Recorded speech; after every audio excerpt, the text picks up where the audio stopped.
Hi, my name is Beth, and welcome to my September Reading Journal Wrap-Up.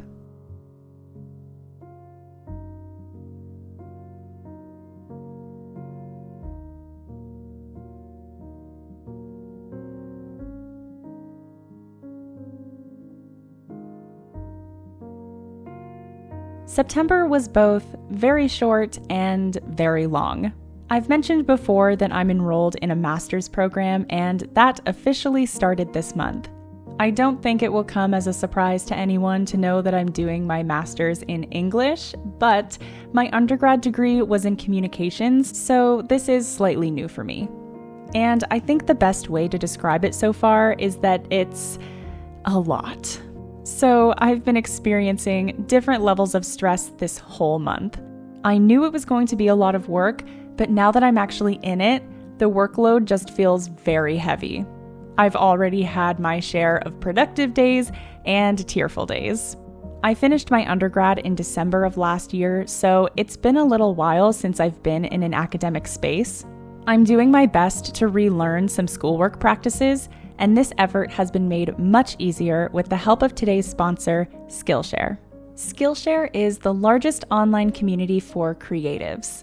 They have thousands of exciting and unique classes to help you elevate your work, hobbies, or side hustles to the next level. They have expert-led classes made by creatives for creatives on just about everything from film to illustration, marketing, writing, and so much more. Because I'm back to school, I've been using Skillshare to study up on productivity. I've been taking Gabby Rudita's class, Focus, Increase Your Productivity and Tame Distractions. This class explores how to hone in on your tasks and manage your focus. With numerous school responsibilities already in action, this class has been really helpful for understanding how to divide my work and get the most out of my study time.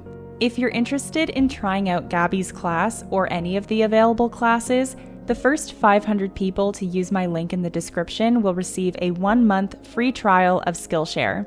With no strings attached, there's no better day to start than today. Thank you once again to Skillshare for sponsoring this video.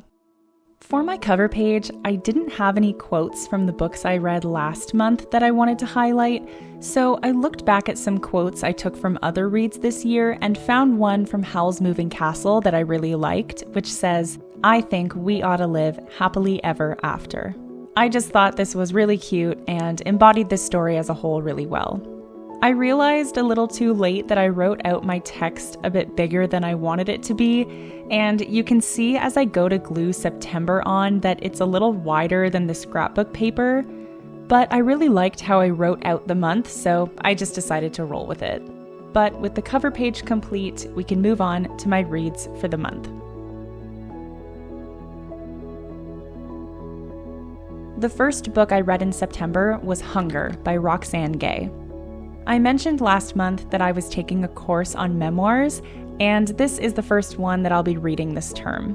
Roxane Gay is someone I'd heard of prior to reading this.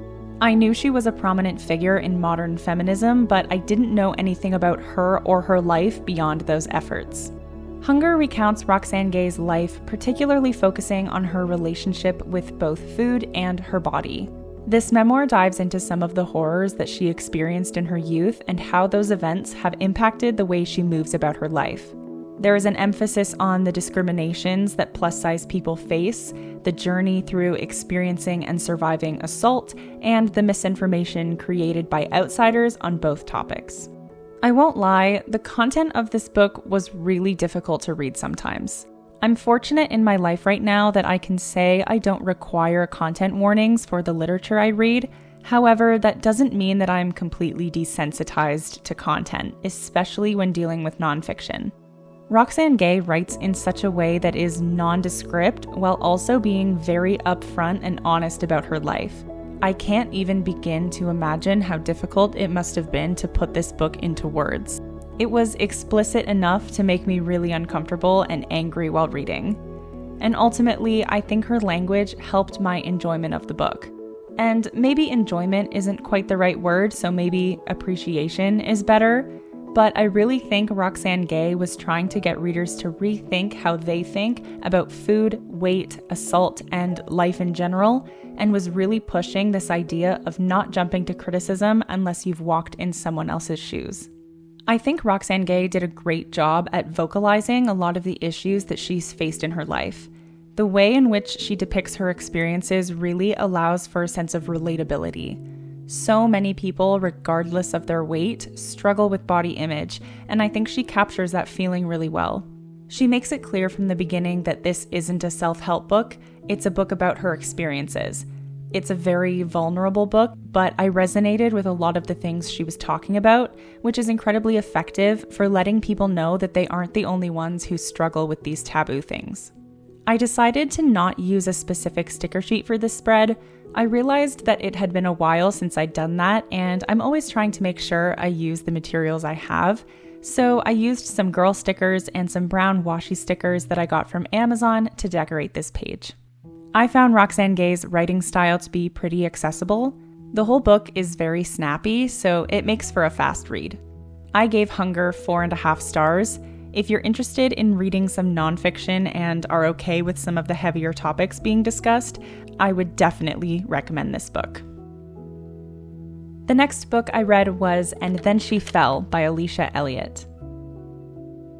This is the only novel that I read this month, which is a bit weird for me.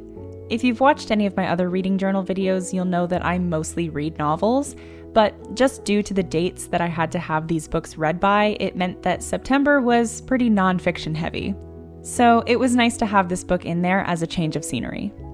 And Then She Fell is about a woman named Alice who, 1 month prior to the story starting, has just delivered her and her husband Steve's first child. On the surface, Alice seems to have everything she wants, but paranoia begins to build as motherhood proves challenging, her neighbors seem to be monitoring her every move, and Steve is preoccupied in his academic research, which happens to be all about Alice's Mohawk community. Things only get worse when Alice starts hearing voices and seeing things that should not be there. Alice knows that something is wrong, even though everyone else seems to think otherwise. But as the voices tell her to continue writing her book, An Explanation of the Haudenosaunee creation story, Alice figures greater forces in her own creation story might be at play. I feel like in concept, this is a book I should really enjoy. It's a horror story, but it also has a lot of literary and cultural commentary. Unfortunately, I did not enjoy this book nearly as much as I thought I would. My biggest issue was the pacing. The story seemed to be going in a circle. Alice would hear voices, she would block them out, and then she would experience paranoia about how she was being received by the people around her. Rinse and repeat. I never felt like the narrative arc was progressing because Alice never made real development in trying to figure out what was happening. So the story felt like it was going around in this cycle over and over again, not shifting until the last 15%. Additionally, it also felt like Alice's character arc wasn't progressing for the exact same reasons.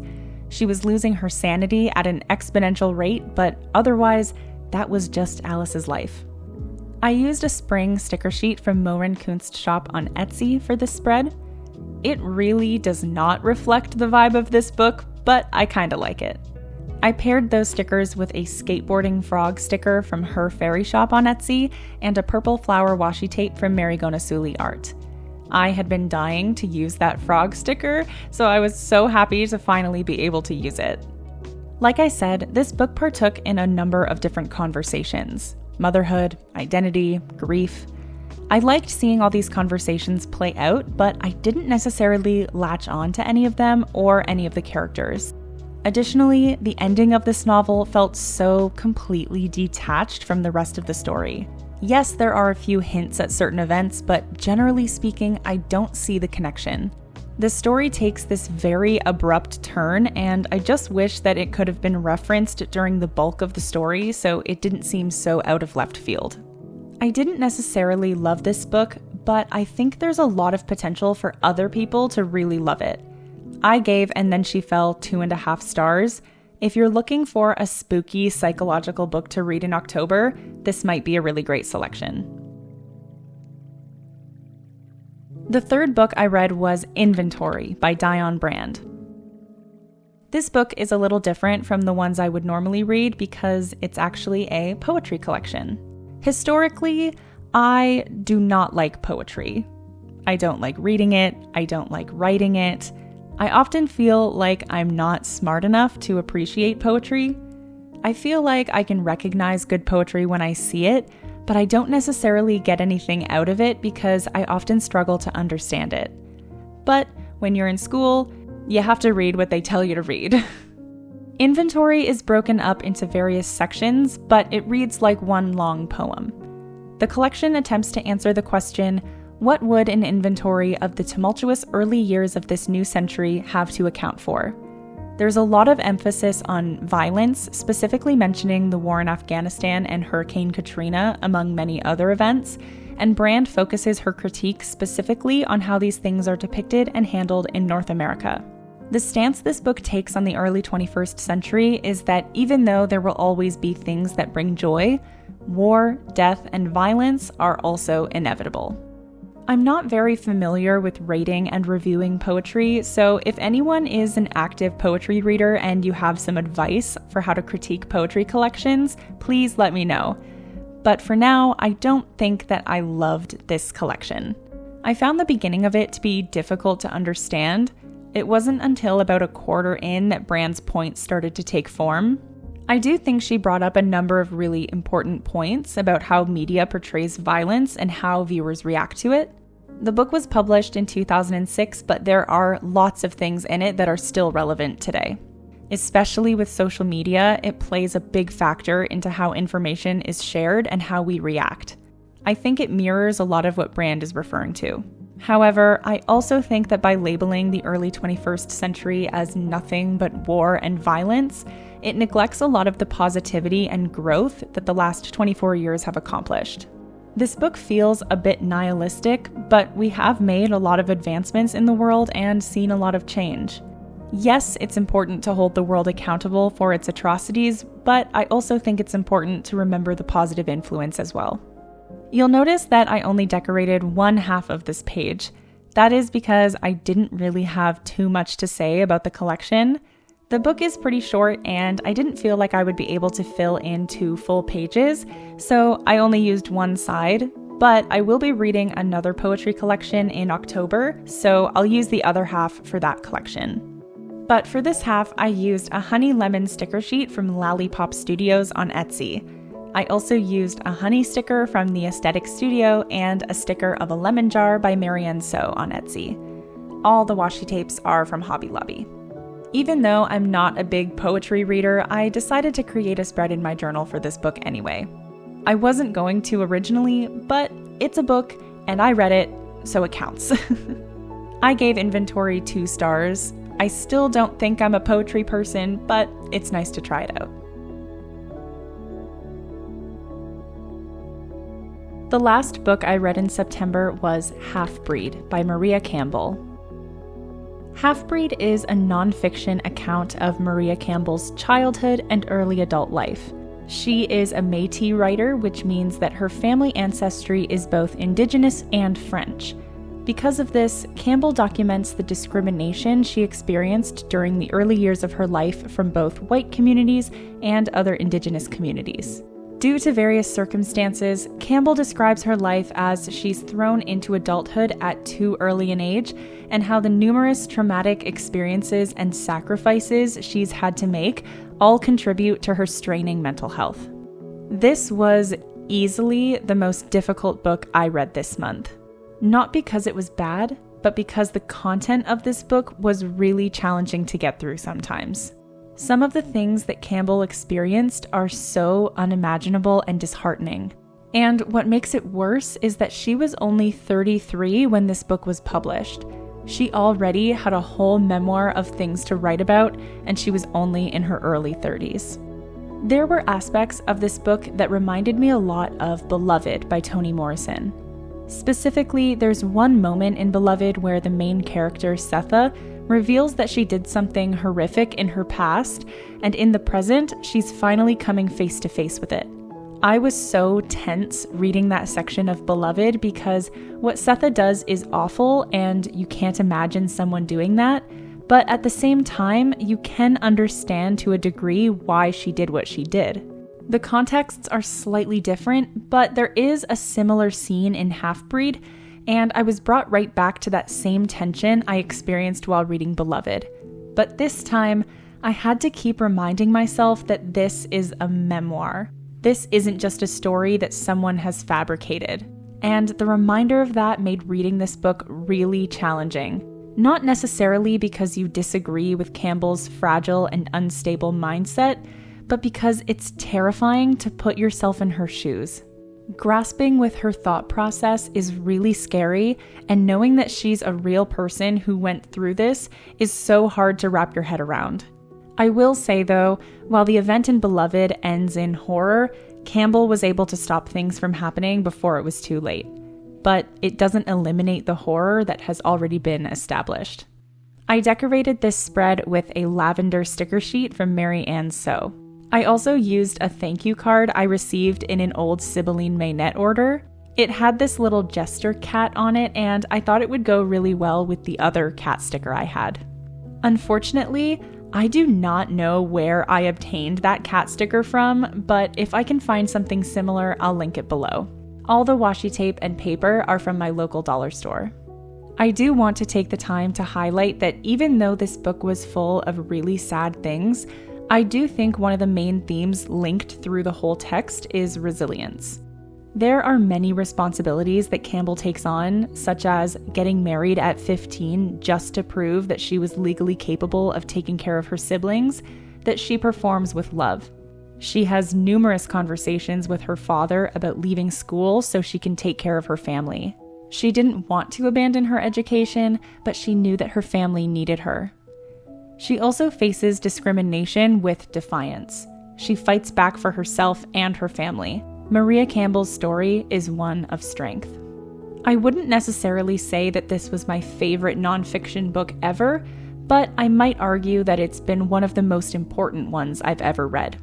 I gave Half-Breed 3.5 stars. It was incredibly challenging to read, but valuable nonetheless. And that is it for my September reading journal wrap-up. My entire month was filled with books for school. I didn't even think about reading anything of my own choosing this month. To be honest, I've basically ended my personal reading goals for the year. I just don't see myself having the time to read many things outside of the required books for my classes. On one hand, I'm a little upset about this. There are still so many books I wanted to get to this year that just aren't going to happen. But I am intrigued about a lot of the books coming up, so there's that to look forward to.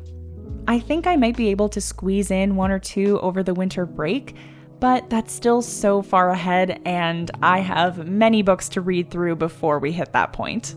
But until then, thank you very much for watching. Have a great rest of your day.